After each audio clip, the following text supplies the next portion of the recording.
성경 한 구절은 읽고 해야죠. 우리 19페이지 새로 나온 거 19페이지 하단에 보면 한쪽 가로 5번 나오죠. 제일 밑에 풋노트. 데살로니가후서 2장 9절로 12절. 악한 자의 임함은 사단의 역사를 따라, 악한 자의 임함은 사단의 역사를 따라 모든 능력, 못하는 일이 없어요. 모든 능력과 표적과 거짓 기적과 불의의 모든 속임으로 멸망하는 자들에게 임하리니 이는 너희가 진리의 사랑을 받지 아니하여 구원함을 얻지 못함이니라.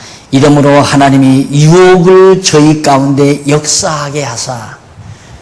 그렇게 악한 자가 임해서 거짓 기적, 거짓 표적을 행하게 누가 하는가? 하나님이 행하게 하신다 이 말이에요. 왜? 불택자들 멸망시키기 위해서. 알았습니까? 그러니까 여러분 절대 표적 따라다니면 안 됩니다. 아까도 말했지만 박 목사가 죽은 자를 현장에서 살려내도 그거 믿으면 안 돼요.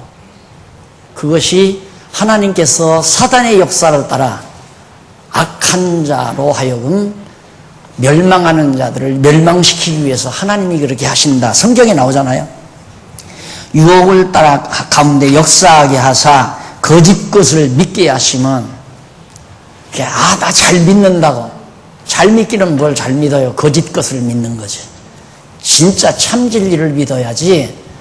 그러니까 하나님께서는 거짓 것을 믿게도 하고 참 것을 믿게도 하고 둘 다 하시죠. 예. 그러니까 거짓 것을 믿는 사람들이 참 불쌍하죠. 정말로 불쌍해요.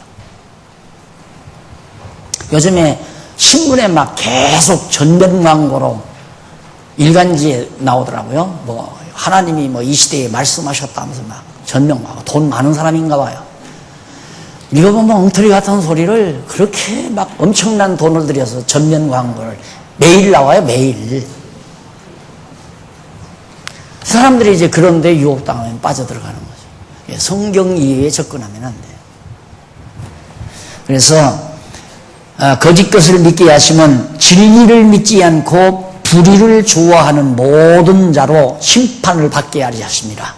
왜 거짓 걸 믿게 하는가? 진리를 안 좋아하니까. 그러니까 말씀을 강론하는 걸 듣기 싫어하는 사람은 거짓 걸 믿게 돼 있어요. 안 그래요? 예를 들어서 자기가 신앙생활하다가 암병 고쳤다. 그 사람은 절대 안 나옵니다. 무슨 소리냐고. 내가 기도해서 암병 고쳤는데. 그러니까 그 사람은 뭐 우리처럼 뭐 언약이 어떻고 성취가 어떻고 에이 골치 아프다 이거예요. 그런 소리. 다 저 지식주의자들이라고 그렇게 몰아붙이잖아요. 진리를 사랑하지 않는 죄가 얼마나 정말 엄청난 결과를 낳는가를 알 수 있잖아요. 여러분들이 오늘 또 진리를 사랑하기 때문에 이 자리에 함께 하신 줄로 알고 참 즐거운 일이고요. 진리를 믿지 않고 불의를 좋아하는 모든 자를 심판에 이르게 하기 위해서 악한 자로 임해가지고 사단의 역사를 따라 거짓 표적, 온갖 능력을 행하게 하신다. 그러니까 경험주의. 우리의 신앙도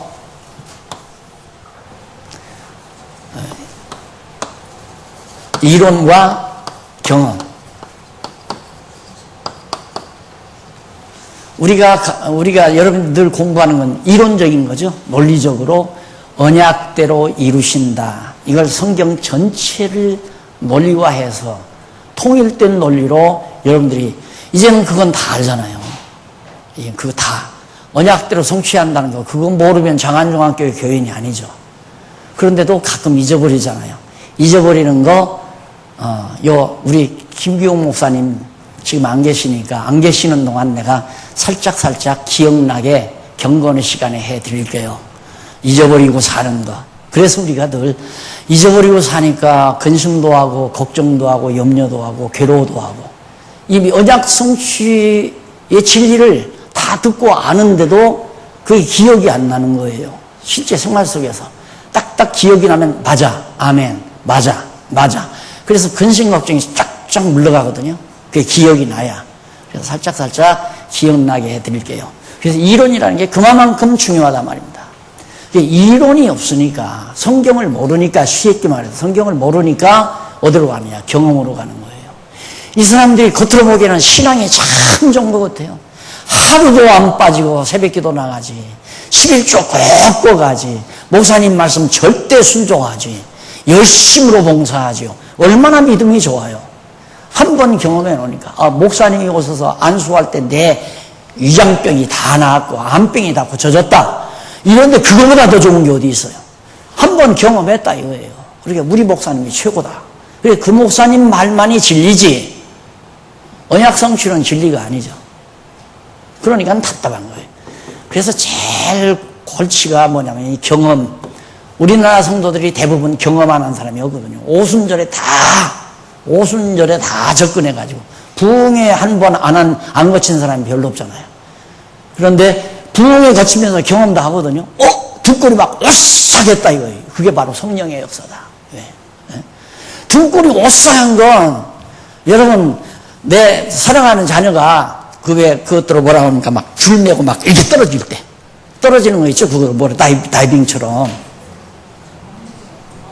자녀 한 놈이 그냥 자기 담력 기르겠다고 그걸 해서 막 떨어지면서 오싹할 거 아니에요. 그것도 그럼 성령의 역사예요. 오싹하면 성령의 역사야. 오싹하면 이상한 짓 일어나면 성령의 역사고. 이게 한국교회 성령론이에요. 우리는 성령이 뭡니까? 성령이 그리스도가 예수님이 성천하셔서 성령 보내가지고 성령께서 주의 몸된 교회를 세워서 지금 이 교회를 세워서 말씀을 깨닫게 하고 성장하게 해서 무장시켜가지고 빚을 와서 싸워 최후로 승리케 하시는 분이 성령이시다. 우리는 성령이 너무 분명하고 성경대로 분명하고 확실하잖아요. 그게 사람의 말이 아니라 성경이 그렇게 말하는 거예요. 그게 이론적으로 정리가 되는 거예요. 그 이론적으로 정리된 그것을 나는 경험하고 싶었다 그 말이에요.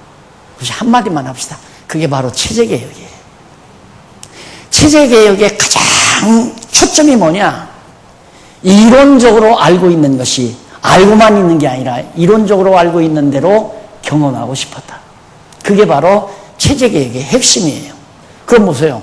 성령이 오셔서 교회를 세운다고 다 했는데 내가 당회장 자리에 앉아가지고 누구는 뭐하고 누구는 뭐하고 다 이렇게 해놓고 그래놓고는 누가 해요? 그가? 박 목사가 했잖아요. 박 목사가. 그러니까 성령이 세우는 게 아니라 박 목사가 세우고 사람이 세우고 그러다 보니까 사람 냄새가 풍풍 나고 서로 질투하고 시기하고 교회가 소란스럽고 교회는 점점 인간적인 생각으로 꽉 차들어가고 속회실을 만들어놓으니까 속회실이 앉아서 표적이란 무엇인가 이런 말 한마디도 안 하고 누구는 어떻고 어떻대 누구는 백화점에 가서 무슨 옷을 사 입었는데 그게 동대문 시장 거리에 있더래 이런 얘기나 주고받고 난리를 치니까 교회가 교회를 더해서요? 안 되죠. 싹 개비해버리니까 이게 보이잖아요. 이론대로 경험하잖아요. 야, 성령이 정말 하시는구나. 요즘 살판 났지요, 박영기. 하루하루 보면서 하니까. 오늘 여러분의 모습도 지금 내가 보는 거예요. 이 보이는 거예요. 어떻게 지금 토요일 날, 아빠들하고 지금 어디 가셔야죠. 더위에 가서 닭이라도 하나 삶아놓고 잡수고, 어디 가서 그냥 발이라도 정고 오셔야지. 뭐로 여기 오셔요? 나는 그게 아니죠. 성령께서 분명히 성도들의 마음속에 진리를 갈망하는 마음 준다. 누구는 깨달을 사람은 그 말이에요. 그걸 내가 보고 싶다 그 말이에요. 그걸 보고 싶다. 내가 오라고 한 게 아니잖아요. 내가 한다는 것도 아니야 이거. 이 공부 내가 시작한 게 아니에요. 나는 해달라니까. 그래 해달라면 해주지. 왜? 2명만 와도 한다고 내가 약속을 했으니까. 남자는 혼자 와도 해요. 근데 여자는 2명 이상 와야 돼. 혼자 하는데. 여자는 2명 이상 오면 하고 남자는 혼자라도 밤을 새워서라도 내가 한다고 약속을 했는데 아니 지금 100여 명이 넘게 왔는데 안 하면 되겠어요? 이게 어떻게 사람이 하는 일이라 이 말이죠. 하나님께서 각자 여러분의 마음속에 진리 사랑하는 마음 주고 사모하는 마음 주어서 이런 모임을 만들어서 하니까 여러분 지금 공부하는 태도가 보통이 아니에요. 이거 한 번 들으면 이제 끝날 거예요. 2번 안 들어도 표적 하면 표적 맞아 이거야. 하고 여러분들이 다시 뭐 기억 안 나는 책 들어보면 금방 나오잖아요. 맞아. 그러면 이제 친구들에게 편지라도 써보낼 수 있고 전화라도 할 수 있고. 그게 싸움이거든요. 그게 전쟁이라면. 지금까지는 막 목사님 몇 분이서만 전쟁하느라고 난리를 치니까 전쟁 이렇게 맞상대를 해줘야 전쟁이 되잖아요.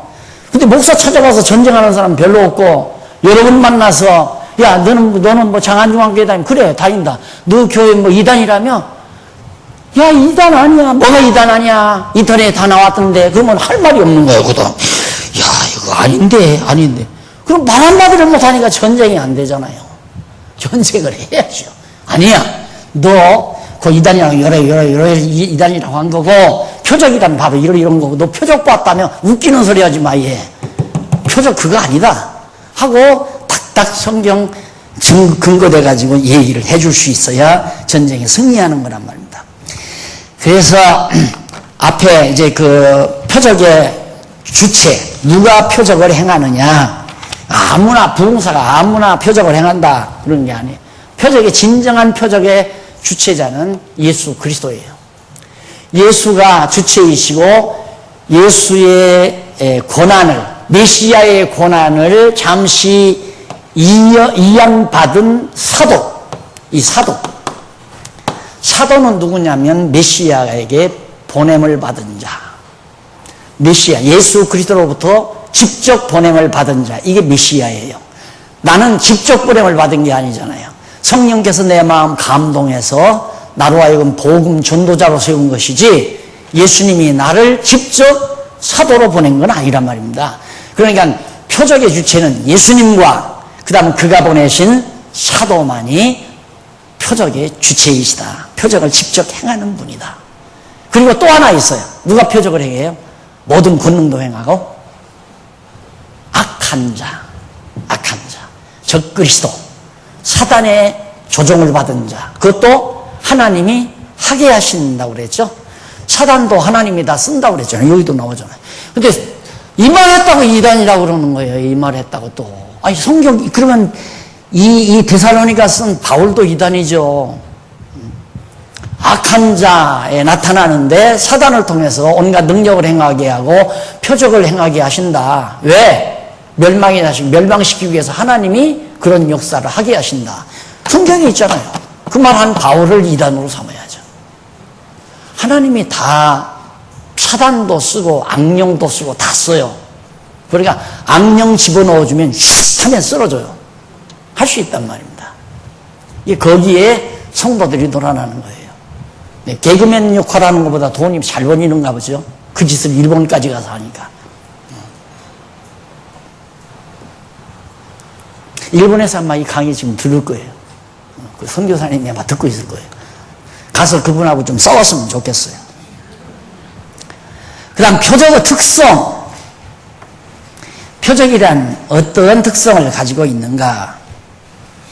시작에 나타난 표적으로서 기적들을 여러 가지 현상으로 나타나는데 이러한 표적들은 크게 두 가지로 분류가 됩니다. 표적의 특성 두 가지로 분류인데 그 하나는 인간을 상대로 하는 대인 표적이고 인간을 상대해서 안전방위를 일으킨다거나 봉사의 눈을 띄게 한다거나 죽은 자를 살린다거나 뭐 이런 것들 이게 이제 인간을 상대로 한 표적이고 그 다음 다른 하나는 사물, 물건을 상대로 한 뭐 여러 가지 물건을 대상으로 해서 나타내는 대물 표적인데 이와 같은 표적들이 가지고 있는 특성들은 아래와 같습니다. 첫째, 대인 표적의 특징. 인간을 상대로 하는 표적의 특징은 뭐냐? 그것은 예수님과 사도들이 주로 인간을 대상으로 병을 고치거나 귀신을 내쫓거나 불구자를 성하게 하거나 하는 등의 반복적으로 행한 특성을 가지고 있다. 이러한 특성 외에도 대인 표적이 가지고 있는 특성이 있는데 이것은 은사적인 기적과 표적적인 사건을 구분하는데 매우 유익한 특성들이다. 예, 은사적인 기적, 자기가 은사를 받아서 기적을 행하는 거 있고 표적적인 사건으로서의 표적을 행하는 자들이 있고, 근데 아주 유익한 특성들인데 그 내용을 간단하게 정리하면, 먼저는 그러니까 은사적인 기적입니다. 은사적인 놀라운 일, 표적을 나타내는 대상이 되는 병자나 죽은 자나 귀신 들린 자들의 신앙과 관계없이 나타내는 점이다. 그러니까 놀라운 건 이 표적은, 예수님과 사도들이 나타내는 표적은, 병든 자가 있어요? 병든 자가 믿어야 병이 낫는 게 아니에요. 귀신 들린 자가 있어요. 귀신 들린 자가 예수를 믿어야 귀신이 나가는 게 아니에요.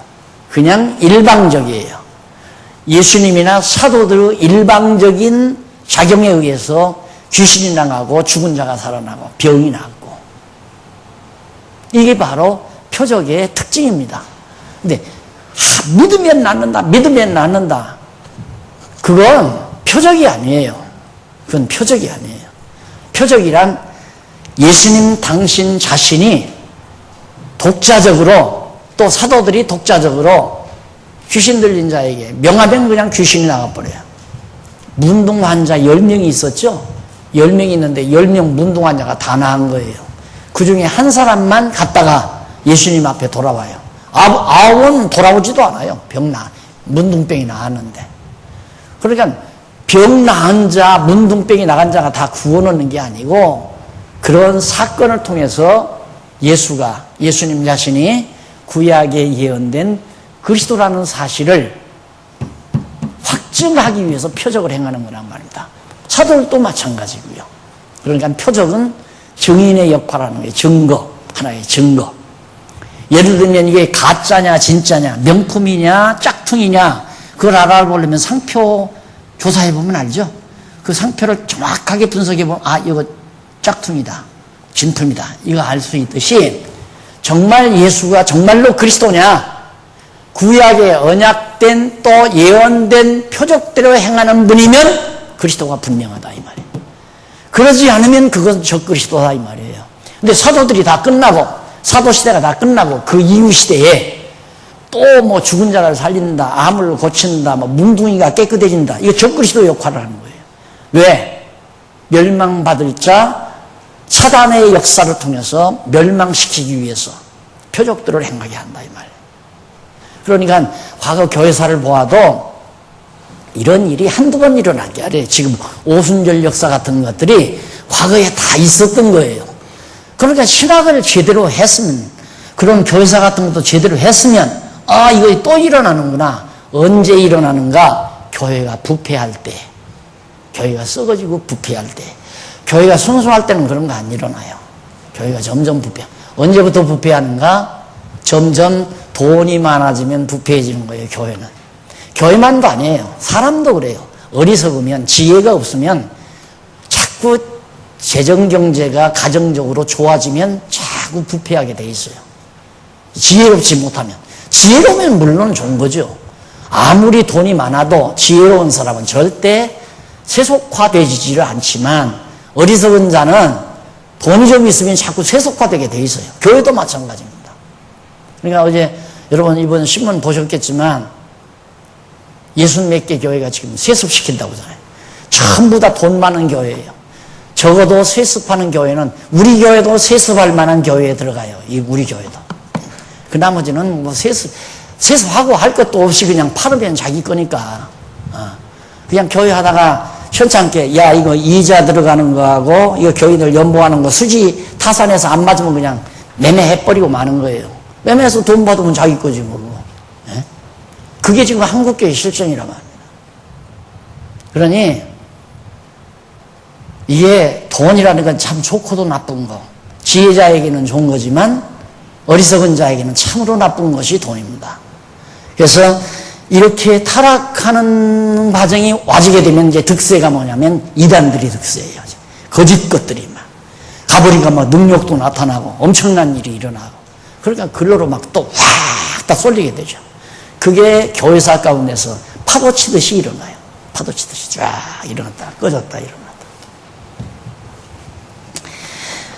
그 다음에 이제 좀 나타나는 것이며, 다음은 찾아온 모든 병자가 하나도 빠짐없이 다 나음을 얻는 점이며, 예, 첫째는 믿음과 관계없이 이 표적의 속성입니다. 표적의 특성. 표적은 첫째 믿음 무관. 믿음과 무관하다. 두 번째 전체 치료. 환자가 10명 완전히 다 나버려요. 그 다음 세 번째 즉석에서. 바로 그 자리에서 문둥이가 그 자리에 나와요. 안전망이가 그 자리에서 일어나고. 그래서 세 번째, 마지막으로 예수께서 표적을 나타내실 때 즉시 고침을 받는 특성들을 가지고 있습니다. 그러니까 표적은 믿거나 말거나 낫는다. 모든 환자가 다 낫는다. 다 오기만 하면 다 나아요. 오기만 하면. 그러면 지금은 왜 오기만 하면 다 안 낫는가? 그 감언이설에 귀가 기울여지면 그 사람은 이제 고쳐지는 것 같고요. 감언이설에 귀가 안 고쳐. 나 같은 사람은 절대 병 안 날 거예요. 웃기지 말아라. 네가 기도한다고 내가 병 났냐? 그러고 앉았을 거니까 나는 병 안 났죠. 그런데 야, 저분이 왜 기도만 하면 다 났는데. 그리고 완전히 입이 다 거기에 몰입돼 가지고 가면 정말 와서 등 한번 턱 치고 가는데 위장벽이 뚝 떨어지는 것 같은 그런 심리 효과를 딱 거둔다 이 말이에요. 그러면 지금 나왔습니다. 간증할 사람 나오십시오.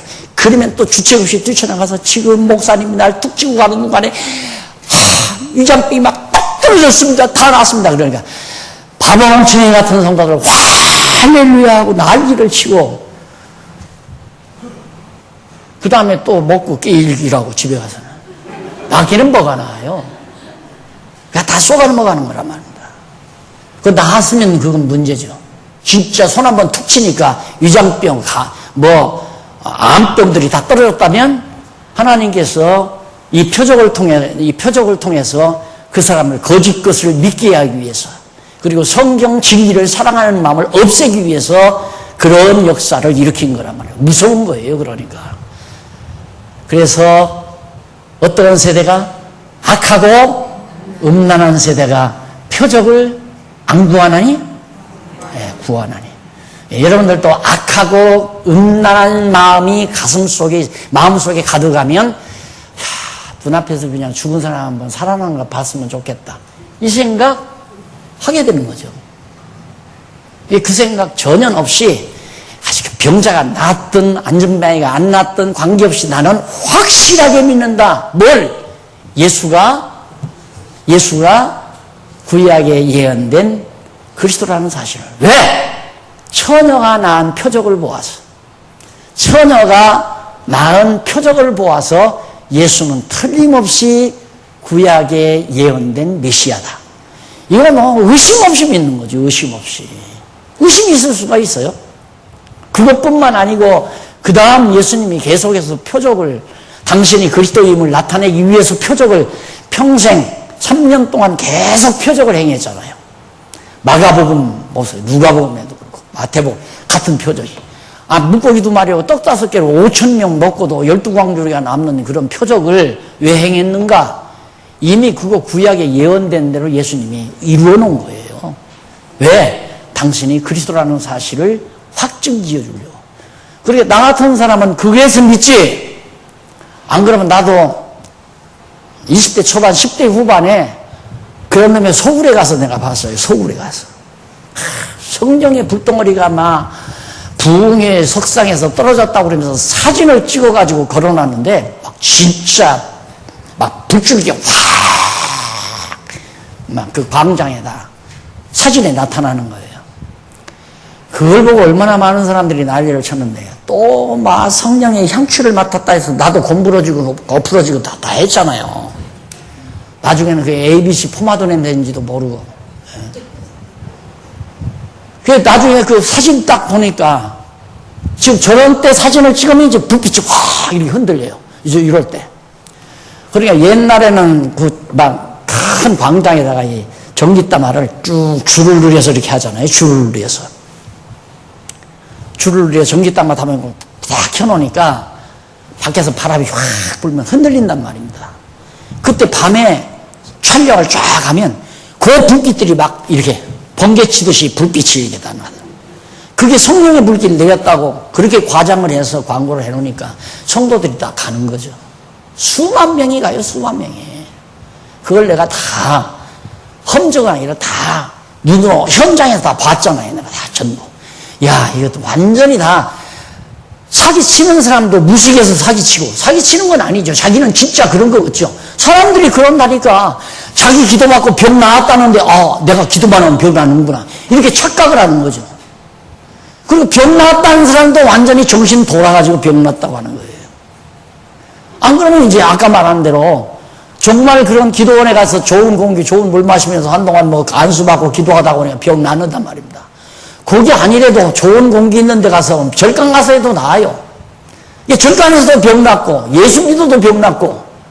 그건 사람의 병이라는 게 환경에 의해서 많이 오잖아요. 좋은 환경을 바꿔놓으면 병은 저절로 바꿔지는 거란 말입니다. 체질이. 그러면서 낫는 거거든요. 그러니까 여러분 앞으로도 만약에 내가 병 걸렸다 그러면 빨리 생활 패턴 바꾸면 됩니다. 살던 집 빨리 팔고 다른 집 일단 데로 좀 이사를 가든가, 안 그러면 전세 내주고 다른 데는 어디 시골 같은 데 물 좋고 공기 좋은데 방 하나 얻어서 집 한 채 얻어서 살면서 남 뜯어먹고 그렇게 살아봤어요. 암도 다 고쳐지죠.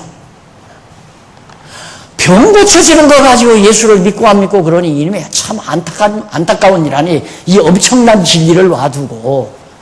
그러니까 인간의 이성이죠. 이건 이성적 작용이란 말이에요. 이성작용. 이성은 이론을 추구하니까 완전 인간은, 무식한 인간들은 경험만 따진단 말입니다. 경험만.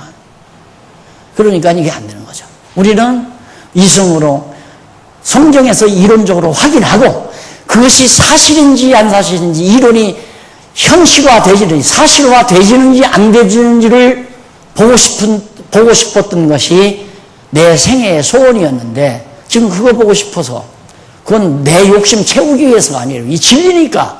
진리라는 걸 확실하게 확정시키려면 이론적으로도 틀림이 없고 사실적으로도 확실하다, 이걸 보여줘야 되잖아요.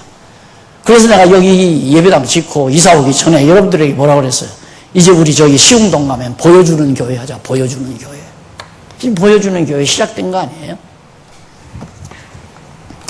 자, 그 다음 이쪽 은사적인 기적의 특징은 이쪽 23페이지 줄바꾼 데 보시면 병자가 반드시 믿을 때 점진적으로 불완전하게. 은사는 있어요. 은사는 지금도 있으니까. 은사에 의한 표적, 기적이죠. 은사에 대한 기적은. 예를 들면 어느 권사님이 정말 하나님께서 기도함으로 병이 낫는다거나 기도함으로 여러 가지 건강이 회복되는 그런 은사를 하나님이 주었다. 그럼 권사님이 만약에 기도를 하면 그 사람은 꼭 믿어야 나아요. 이거 갖고 반대예요. 이건 표적은 믿음과 관계없이 나지만 은사는 믿어야 돼요. 대상이 믿어야 되고, 전체적으로 환자가 예를 들어서 우리 교회에 10명이면 10명이 그 권사님의 기도로 다 낫는 게 아니에요. 낫는 사람이 있고 안 낫는 사람이 있고, 그 다음 즉석에서 낫는 게 아니라 점진적으로 나요. 점진적으로. 자, 일주일 지나니까 조금 낫고 2주일 지나니까 조금 더 낫고 차근차근. 그게 은사적인 교회예요. 귀신도 그렇게 나가요. 귀신도 은사에 따라서 귀신 들린 사람을 붙들고 기도하고 같이 말씀 상고하고 이러면 한 주 한 주 달라지잖아요. 그래서 나중에는 완치될 수 있는 거란 말이에요. 그런 건 지금도 있죠. 그런 것은. 그러나 이건 없어요. 이런 건 절대 없다. 그래서 은사적인 표적은 지금도 있으나 그건 표적이 아니고 기적이라고 해야 한다. 기적, 이적. 이적이라고 번역하는 게 낫다. 표적은 그리스도. 같은 세메이온 오트라고 그렇게 말은 하지만은 번역을 기왕이면 좀 구분짓기 위해서 하나님께서 은사를 줘서 보편적으로 있을 수 없는 놀라운 일을 하나님이 일으켜 주시고 또 이채로운 일들이 나타나도록 역사하신다. 이거 이제 바로 그게 단도죠. 그래서 성격도 특성도 다르다. 믿음이 반드시 있어야 된다. 은사는. 그 다음 전체적으로 다 나는 게 아니다. 10명 중에 2명이 나올 수 있고, 그 다음 즉석에 나는 게 아니라 점진적으로 나눈다. 정리됐죠? 네. 넘어가십시다. 그 다음 대물 표적 특성. 물건을 대상으로 해서 나타나는 특성이 뭐냐? 거기 보면 대물 표적은 오직 예수님만이 인간이 아닌 만물을 상대로 하여 단회적으로 나타내신 것이다. 이것은 반복적으로 하네요. 바다와 바람과 바다야 잠잠하라. 갈릴리 호수가 막 요동을 치는데 예수님이 바람과 바다가 잠잠하라 그러니까 그냥 바로 고요해지잖아요. 그 2번 안 해야잖아요. 딱 한 번 딱 해죠. 그걸 가리켜서 대물, 만물을 대상으로 하나님이 표적을 나타내시는 것이다. 라는 얘기입니다. 그 다음 이와 같은 특별한 표적의 특성은 먼저 그 줄바꿈돼서 예수님이 행하실 수 있다는 점, 다음은 사람이 아닌 만물을 대상으로 한다는 점, 그 다음은 세 번째는 반복이 아닌 단회적으로 나타내신다는 점. 대물 사역은 예수님만이 하시고, 그 다음 2번째는 사람이 아닌 만물을 대상으로 예수님이 하시고, 그 다음은 반복이 아닌 딱 한 번 단회적으로 그렇게 행하신다. 그래서 표적의 목적은 그럼 뭐냐? 이제 아시겠죠? 하여튼 바다와 바람과 바다 잠잠하라. 이 대물. 그건 조금 성격이 다르잖아요. 사람은 병을 고친다거나 죽은 자를 살린다거나 이것과는 좀 성질이 다르잖아요. 그것도 하나의 표적이다. 그러니까 왜 예수님이 만물의 통치권을 가지고 있다는 것을 보여주는 거거든요. 바람과 바다가 아담을 창조하시고 하나님께서 만물을 다스리라 그랬잖아요. 다스리라. 근데 그걸 못하는 거예요. 지금 타락한 인간들이. 그런데 예수 그리스도 둘째 아담이신 예수 그리스도가 오셔서 바람에게 명하니까 바람에 불기도 하고 그치기도 하고, 바다가 막 바람에 따라서 풍파가 일어나니까 바람 자니까 바다도 잠잠해져 버리고, 모든 만물이 그리스도의 명령에 복종하는 그런 통치자임을 보여주기 위해서, 당신이 그리스도 통치자라는 사실을 보여주기 위해서 표적을 행한 거란 말입니다. 이런 이제 구체적인 내용들은 강론집에 자세히 이렇게 나오니까 여러분들이 보시면 정리하시고요. 그 다음 표적의 목적은 뭔가? 간단하죠. 예수께서 표적을 나타내신 근본 목적이 무엇일까? 이 문제는 표적을 올바르게 이해하는 데 있어서 아주 중요합니다. 매우 중요합니다. 목적이 뭐냐? 왜 표적을 행하느냐? 예수께서 표적을 나타내시면 자신의 능력을 과시하려는 데 있는 것도 아니며, 표적의 대상을 이해하는 데 있는 것도 아니다. 문둥한 자들이 불쌍해서 병 고쳐줬다. 병든 자들이 불쌍해서 고쳐줬다. 그러니까 대상을 긍휼히 여겨서 표적 나타낸 것도 아니고, 당신 내가 이만큼 능력이 있어 이거 과시하려고 한 것도 아니다. 그럼 뭔가? 표적의 목적은 어디까지나 예수님 자신이, 여기 나오죠? 예수님 자신이 구약에서 언약한 대로, 또 선지자들이 예언한 대로 보내신 그리스도라는 사실을 증거하기 위해서, 그걸 표시하기 위해서, 예수님이 그리스도인지 그리스도가 아닌지 알 수가 있어야죠. 무얼로 분별할 수가 없잖아요. 근데 그 표적으로 예수님이 딱 자기를 그리스도라는 사실을. 그러니까 만약에 내가 표적을 행했다면 내가 누구예요? 내가 표적을 행하면, 내가 죽은 자 살렸다 그러면 내가 누구예요? 그리스도라는 얘기죠. 처녀가 나서야, 처녀가 안 나서요. 안 나서요. 최복순이라는 유부녀가 나서요. 그러니까 나는 적그리스도죠. 그렇잖아요. 내가 이적을 행하면 내가 적그리스도란 말입니다. 그럴 거 아니에요. 내가 그리스도 행세를 하니까. 그러니까 다 맞아 떨어져야 돼요. 예수님의 표적이. 그래서 알고 보면 예수를 그리스도로 안 믿을 수가 없다니까요. 믿어져서 믿는 거다. 그래서 믿음은 내가 믿는 것이 아니라 대상이 믿게 하는 것이다.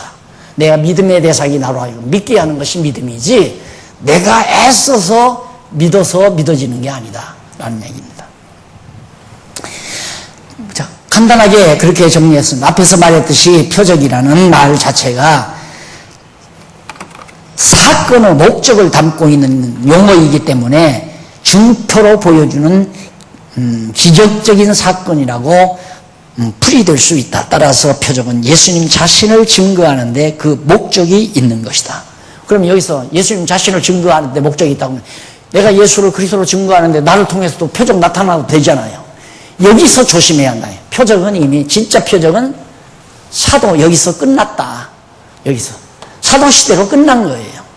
계시 시대로 이미 끝난 거란 말이야. 표적은 그 이후에 나타나는 모든 표적은 적그리스도를 통해서 나타나는 것이고 우리 인간 영혼을 유혹하기 위해서 거짓 것을 믿게 하기 위해서 하나님께서 멸망시킬 자들에게 보여주는 것이 표적이라고 그렇게 딱 정리를 하시면 됩니다. 그럼 여러분 동생 가운데 지금도 표적 보고 따라다니는 동생이 있다면 불쌍하죠? 지옥을 틀림없이 가게 생겼으니까. 근데 하나님께서 좋은 기회에 돌이킬 수 있으면 돌이키면 또 상관없는 거죠. 그러나 멸망받기로 이미 결정되면 절대 안 돌아와요. 절대 안 돌아와요. 죽어도 거기 따라다녀요. 자기는 표적 행한다고 막 교인들 앞에서 막 난리를 치고 안수를 하고 막 그러다가 자기는 병나니까 몰래 비행기 타고 미국에 가서 병원에 가서 치료받고 돌아오는 그런 여자 목사가 과거에도 있었잖아요. 근데 그 얘기 듣고 정말 참 한심한 분들이다. 그렇게 속여서 돈 벌어서 먹고 살면 뭐가 같다고? 밥통에 2개 달리고 3개 달린 것도 아닌데 밥 못 먹어서 그런 짓을 하고 사느냐 이 말이에요. 자기 병원 왜 못 고치면서 병원에 가서 의지하고 교인들 병원에 간다면 믿음 없다고 책망하고 금식기도원에 가서 기도하라고 난리를 치고. 마지막 그러면 표적의 절정은 뭐냐? 그러면 여기 예수님이 해한다는 말도 이 사도 여기 포함이 되는 겁니다. 왜 그러냐면 메시아 고난을 사도들에게 이양해 준 거예요. 사도들의 생전까지. 생전도 아니에요. 일시 동안. 잠시 일시 동안. 그래서 베드로도 표적을 행하고 바울도 표적을 행한 이유가 바로 예수님으로부터 보냄을 받았기 때문에 사도로 보냄을 받았기 때문에 이게 지금은 사도가 없잖아요. 나도 사도가 아니고 성경 가리키는 교사거든요. 그러니까 나는 표적 행하면 안 돼요.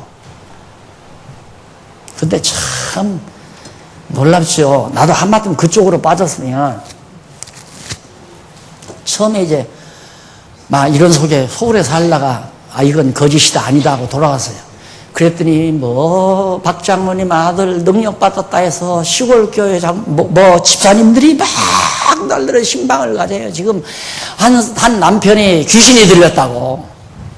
그 귀신 들렸으면 내가 기도한다고 나가나? 그래도 자꾸만 날 막 이렇게 추앙하고 해서 주책 없이 나 따라갔죠. 따라갔더니 날들어 기도를 하래요. 그 기도를 했어요. 와, 그날 저녁에 딱 왔는데 기도를 딱 하고 왔는데 그날이 토요일이었어요. 저녁에 막 시커먼 게 나타난 날에 목을 보는 거예요. 죽겠어요. 막 손에가 뻗지 못하고 그것도 뭐라고 그러죠? 뭐 눌린다고 그러잖아요. 순간 이놈의 마귀 나갔다 싶어요. 이거 귀신 나갔구나. 그런데 놀랍게도 주일날 아침이에요. 주일날 아침 그 이튿날이죠. 부인하고 남편하고 점잖게 손잡고 걸어 나오는 거예요. 내가 그 길로 빠졌으면 몇십만 명 모아놨을 건데. 겁이 덜컥 나더라고요. 야, 이래서 빠져드는 거구나. 이래서. 그뿐만 아니라 장안동서도 할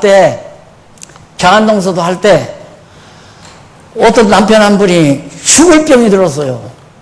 그래서 기도를 했는데 가서 이제 침방을 갔을까요? 뭐 낫는다고 기도한 게 아니라 위로 겸해서 기도를 한 거죠. 그런데 그분을 위해서 우리가 잠시 기도하자고 경건이 끝나고 그때 예배했죠. 예배 끝나고 같이 제가 기도를 했어요. 그런데 연락이 딱 왔는데 남편이 그날 주일날 몇 시 몇 분에 갑자기 나왔다는 거예요. 그래서 우리가 기도함으로 한 거죠. 이제 그거 자꾸 선전하면 나 부흥사 되는 거예요, 이제. 부흥사 되면 별볼이 있어요? 다 먹혀 들어가는 거죠. 그런 거 슬슬 자꾸 흘리면서 내 능력이 있다. 내가 지금 기도를 해서 금식하고 능력 몽땅 받아가지고 곧바로 지금 이리 왔다. 기도 안 하면 손만 얹으면 낫는다. 그러면 다 치면에 걸리는 거예요. 그럼 이제 그런 역사가 나타나는 거죠. 그러니까 정말 조심할 것은 이 표적이라는 거 무엇보다도 우리 성도들은 제일 넘어가기 쉬운 부분이니까 조심하셔야 되고요. 최고의 절정은 뭐냐? 25페이지 나오죠? 최고 절정은 구약시대나 신약시대에 행해진 수많은 표적들 가운데 최고의 절정을 이루는 표적은 예수 그리스도의 부활입니다. 부활의 표적밖에는. 그러니까 앞에서 제가 읽어드렸죠. 요나의 표적밖에, 악하고 음란한 세대가 표적을 구하나니 요나의 표적밖에는 보여줄 표적이 없다. 요나가 뭐예요? 바닷속에 들어가서, 물고기 속에 들어가서 3일 만에 다시 살아나오잖아요. 그러듯이 예수님이 무덤 속에 들어가서 3일 만에 부활하실 그리스도의 부활의 표적이 최고인 것을 예수님이 가르쳐 줬어요. 그러니까 예수님은 부활을 안 했다면 나도 그리스도를 안 믿죠. 그리스도의 최고의 가장 결정의 표적이 뭐냐면 부활이에요. 그러니까 부활의 종교는 기독교 하나밖에 없잖아요. 그러니까 예수님이 부활했다는 것은 구약에서 언약된 메시아가 바로 예수라는 사실을 확정지어주는 가장 최고의 표적이다. 이것이 기독교 표적의 하나, 유일한 표적입니다. 결정으로 유일한 표적.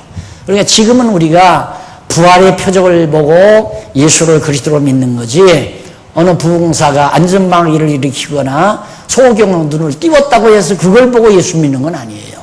지금 그거 있어서도 안 되고 그걸 해서도 안 되고. 왜? 그것은 하나님께서 악한 자에게 사단의 역사를 통해서 멸망자식들에게 보여주기 위해서 역사하게 하시는 거기 때문에 표적을 구하면 안 된다. 절대. 하나님 표적 보여주기를 원하나이다. 바리새인들이 예수님에게 와서 당신 하늘에서 오는 표적 보여줘라. 그러니까 예수님이 한 거 아니에요? 이 악하고 음란한 세대가 표적을 구한다. 내가 너희에게 보여줄 것이 있다면 앞으로 내가 죽었다가 3일 만에 살아날 거다. 그 말을 요나의 표적밖에는 보여줄 것이 없다 라고 말한 거예요. 그래서 최고의 표적은 바로 요나의 표적, 즉 예수 그리스도의 부활의 표적이 그리스도인 최대의 표적이다. 결론 맺습니다. 이제 간간히 제가 말씀을 드렸는데 가장 중요한 부분은 자 27절, 27페이지 제일 밑에 보십시오. 하나 더 보십시다. 조금 시간 되니까. 하나 더 보면, 그런데 그 위에 패러그라, 그런데 오늘날 대다수의 자칭 능력의 종이라고 자처하는 자들이 마치 자기 자신이 예수님이나 사도들처럼 표적을 행하는 것 같이 자신을 부각시켜 어린 성도들을 유혹하며 교회를 소란케 하는 일이 너무도 많이 있다는 사실에 놀라움을 금할 수가 없다. 만일 어느 시대에 어느 누가 예수께서 행한 것과 같은 성질의 표적을 행하는 자가 있다고 한다면 이는 분명히 적그리스도의 영을 받아 행하는 자임이 틀림이 없다. 앞으로 지금 시대도 마찬가지예요. 정말로 예수님이 행하는 것처럼 뭉둥이 10사람을 다 고쳤더나, 환자들 오는 사람마다 뭐 다 고치거나 즉석에서 낫는 것이 보이거나 이런 자가 있다면 그건 적그리스도라는 사실이 너무 분명하다. 예수께서 심판날에 주의 이름으로 선지자 노릇하고 귀신을 내쫓고 권능을 행한 자들을 향해 나는 너를 도무지 알지 못하노라 라고 하실 것을 말씀하셨다. 마태복음 7장 22절에 나오죠. 그리고 사도 바울은 거짓 영들의 미혹의 도구가 곧 기적적인 사건들이라는 사실을 분명하게 말해준다.